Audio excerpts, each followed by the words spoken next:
Also not used to drifting the GX, but hey, the GX does some drifts. This is great.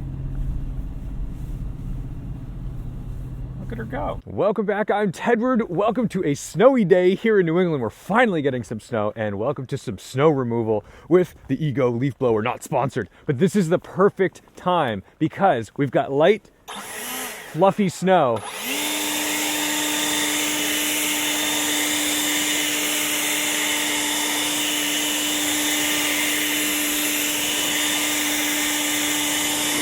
And it feels like every time I clear snow off a car, someone's yelling at me if I'm using a brush or one of those like pad things that you pull across there saying, oh my God, you're scratching the paint. Well, once in a while you get lucky and the snow is light enough for the leaf blower and no one can complain about this.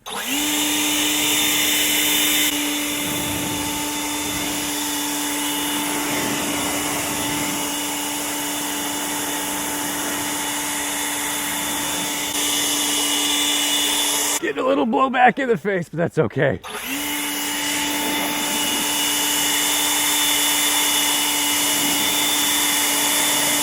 If you're wondering about the Snowman 4Runner, that's my brother-in-law's car.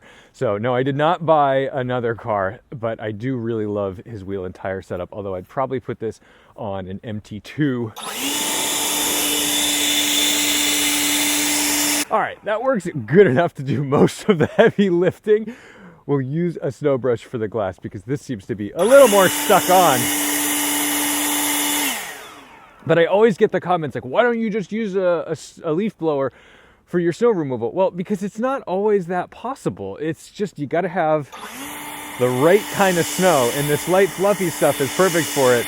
But sometimes you get this big heavy sludgy stuff, the kind of stuff that gives, the elderly heart attacks when they're shoveling their walkways, and it's just not going to do anything. So we got lucky today. Let's get this started up. Now this Lexus, it has the ability for a remote start, and that's great. However, the remote start only lasts 10 minutes, and then when you get in, there's no way to keep it running. Every time you get in when it's been remote started, the car will then shut off when you open the door, and then you have to restart it. And the BMW owner in me, let's get it started. The BMW owner in me can't handle that because in my brain, I'm like, no, you want to limit the amount of starts you do when the car is cold because rod bearings. But I know the car is probably fine and it could do that a million times. But I don't know. It's my own insanity and that's fine. We'll back it up a little bit and then I'll go out and clear the, good parking brake. The rare occasion I forget that.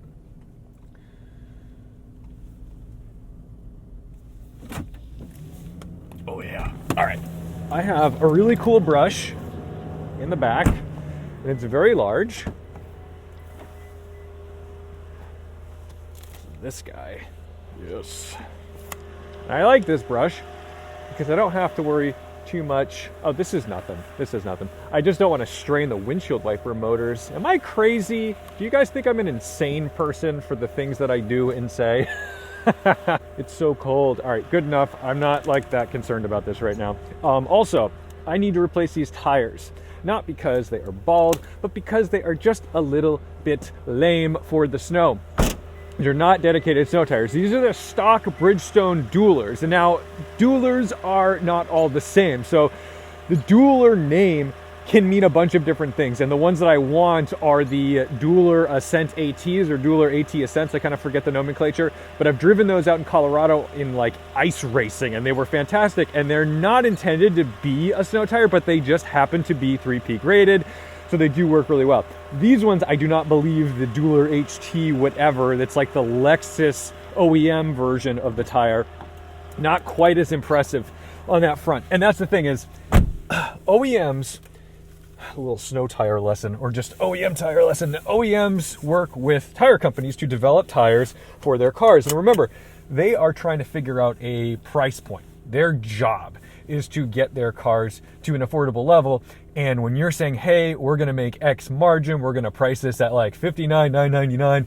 Well, if the tires are $300 too much or $400 too much, that impacts that bottom line. So they are going to work with the tire companies in order to develop a tire that's going to meet a price bracket. And then when they can't hit that price bracket, they'll say, okay, well, maybe longevity isn't that important to us, or maybe like wet grip isn't that important to us, or maybe stopping distance. And then the tire company will literally develop a tire to meet the price point and the specifications that they're meeting. And guess what? When you're talking about bean counter OEMs, sometimes performance is the thing that takes a back seat on some cars, unless you're talking about a car that absolutely needs the performance number. But because we're not on crazy snow tires, we've got to be very conscious about stopping distances, but they do work. I mean, they're not going to fail us. It's just that we have to be aware that we're not on a dedicated snow.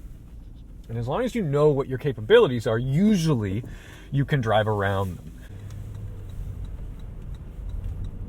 Anyway, today, I'm just heading off to the gym because it's that really weird time between Christmas and New Year's where you kind of just have to fill your space with whatever. And I'm actually working a little bit because I've been editing photos for Bond Group, although I can't drive any of the Bond Group cars just because this is what the roads look like, and we've got some pretty high-end, old school vintage stuff that we don't want to ruin in the salt. But more importantly, oh, that's a sick plow. I want to drive that. More importantly, oh, he's salting. Good, he didn't hit the paint. More importantly, I've got some big goals for 2026. I'm really excited to get into this year because I feel like, I don't know, am I like an Instagrammer when I'm like, it's my year, baby? I don't know, a lot of things could fail, but I think this is the year I get the house. I think this is the year I make some big changes. I think this is the year we kind of go for it. And I need that. I'm such a delayed gratification kind of guy. I'm somebody who will sit dormant and wait and just save and save and save and save until the right time hits. And it's been a while. I mean, I've been kind of at that for a few years now since COVID, and it's time to act. It's time to make a choice. It's time to make a decision, and I'm ready for it. And that may mean changing the garage up a little bit if I got to sell something. And that's not the biggest deal in the world to me. You know, if I have to sell a car to make sure that I have like the living situation that I want, then that's absolutely appropriate because it's, again, just delayed satisfaction, gratification. We'll earn it back. We'll get something different. And that's okay. I think this one though, this is oddly the car that must stay. I just think it does everything, and it's like the most prudent, luxurious, and cost-effective way to do a ton of different things. So stay tuned. We'll see what that is. But for now, just enjoying this thing in the winter. And I don't feel that guilty about driving it in the salt because I just undercoated it. I went over to Bond Group. They've got a Ford post lift, and I went under there with my PB Blaster rust prevention, and I just applied to this frame.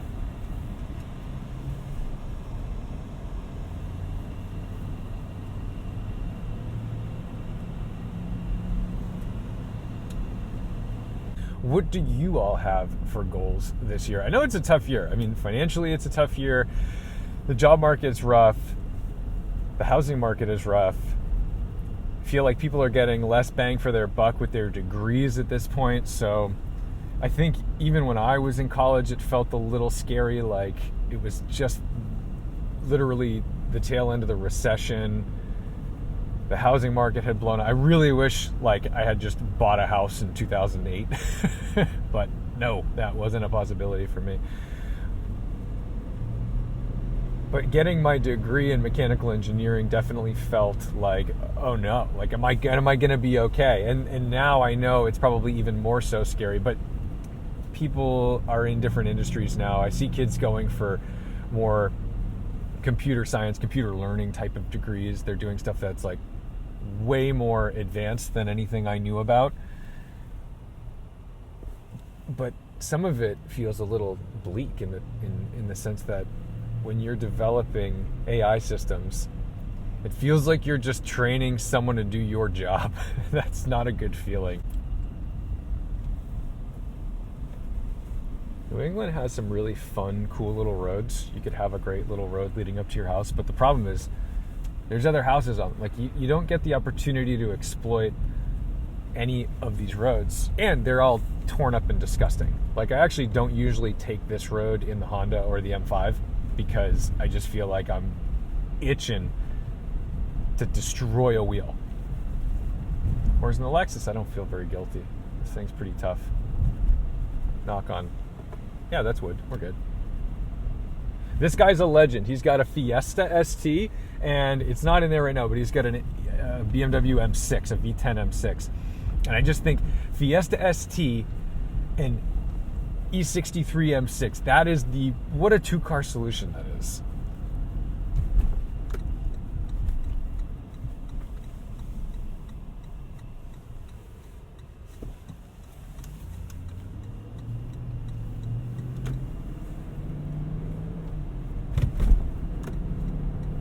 As much as the car thing would be easier in, say, Southern California or something, because it's warm and sunny and the cars can kind of be out all year round, I know that I would miss the ability to be within the snow and the low grip environment. Like, this is gorgeous. This is beautiful. And I don't take this for granted.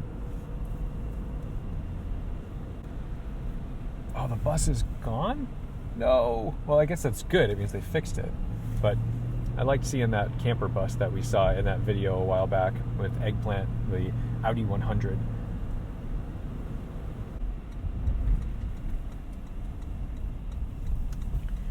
They just got their light. We've got enough time to make this work. Sorry, that wasn't a full stop.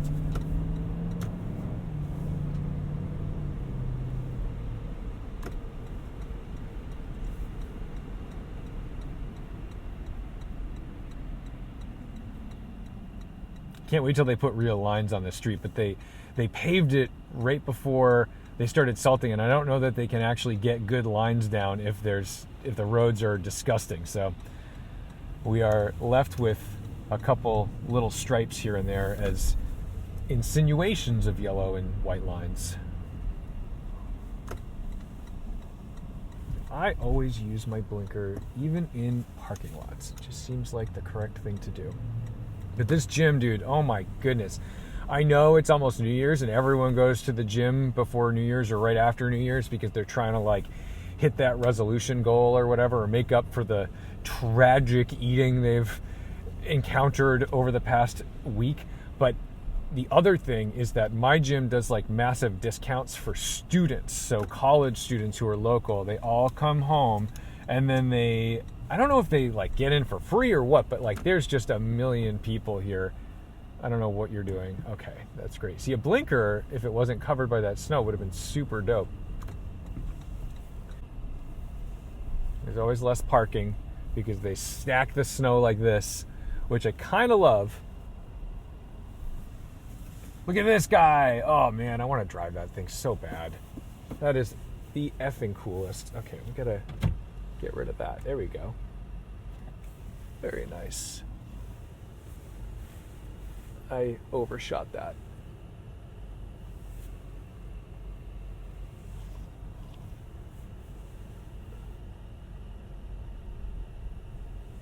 There we go. I don't know if you can see this. It might be a little too overexposed, but I can absolutely see the curb in what I'm doing. So I am quite confident in the old parking job, as long as nobody comes in and tries to sneak in here, because he's over the edge.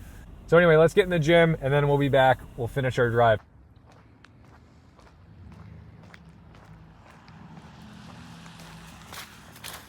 Well, that was good. I couldn't lift too much just because yesterday I was doing a leg day. Believe it or not, I do leg days. A lot of them actually. But I was doing the hip thrust thing, which is like the most awkward, goofy looking machine at the gym. If you want to be in your most vulnerable state, do the hip thrust. And for the first time, I do this all the time, but like I pulled like a little muscle right under my rib cage and it felt really weird. So today I kind of just took it easy because I didn't want that to get worse and then sort of like cripple me. So I did what I could and I feel pretty nice about it. But you know, having any routine, whether it's lifting or running or cycling or any kind of like activity that you do, you just have to find something that you enjoy doing and can hold yourself accountable to it. And like, I swear your mental health will just thank you for that kind of routine. Because for me, I could just sit and spin at home staring at my phone editing videos, editing photos, just panicking, where it's like, if I get in 45 minutes to an hour every day out here, and whether it's a cardio thing or a weightlifting thing, I just feel so much better. So, you know, if you're going to work in some sort of fitness thing into your 2026 rituals and resolutions, do it for the sanity, and then the byproduct is the fitness, because a lot of people they prioritize the fitness, and some people have to do it because they've got to lose like 100 pounds just to reduce risk of heart disease and stuff. And like that's what a massive amount of pressure that is. I'm not someone who responds well to pressure like that. I think that would make me spiral more. Whereas like if I take it as like, well, hey, I'm just going to feel better every day, well then do it. That's how you convince me to do things. If it's better, if it makes me feel better. I had 2 friends tell me they spun their cars last night in the snowstorm. It frustrates me because I know neither of them are on correct tires. But I also know neither of them are on correct tires, and neither of them have good car control. And that is something that can be easily learned and taught.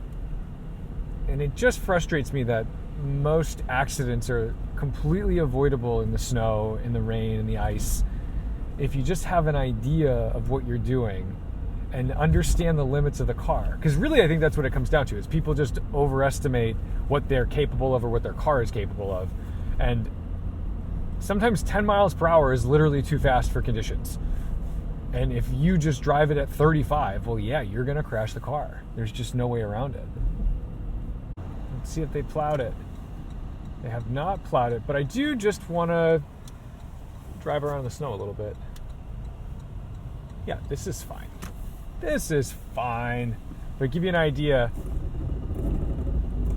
of your stopping distances. You know, that was from 10 miles an hour. That was not fast. And you need to be aware of your capabilities. And okay, so that's 15, full brake, 15 miles an hour.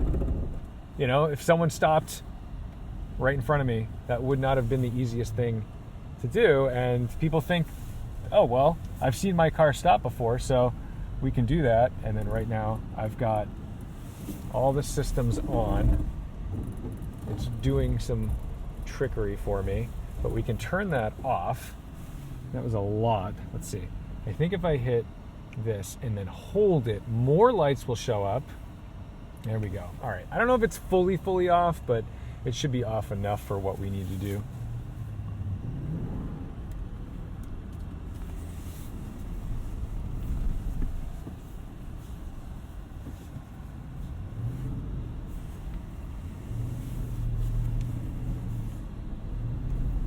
I gotta get used to like all-wheel drive drifting, because that's not like my normal thing.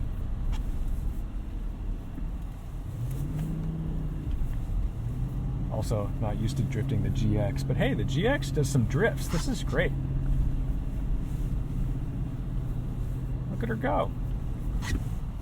She's kind of hooking up in certain spots, and that might get sketchy in a second. I hope that your 2026 is full of lovely goals and hopes and dreams, and that you're not letting the current state of your finances or the world or whatever just completely knock you on your ass. It's okay to conserve a little bit. It's okay to pare down a little bit, but don't let that stop you from wanting more and wanting something bigger than you've currently got, and giving yourself the ability, I'm saying this to you, but I'm really saying this to myself, give yourself the ability to find the joy and independence that you're hoping for in this new year. But if it's not going to happen this year, stay the course. It's going to be okay. I'll probably see you again before the new year is over, because I'm heading out to Michigan to see some friends and hopefully drive some cool stuff. But anyway, thank you guys so much for watching, liking, commenting, and subscribing. Don't forget to respect the drive, and I'll see you in the next one. Happy New Year.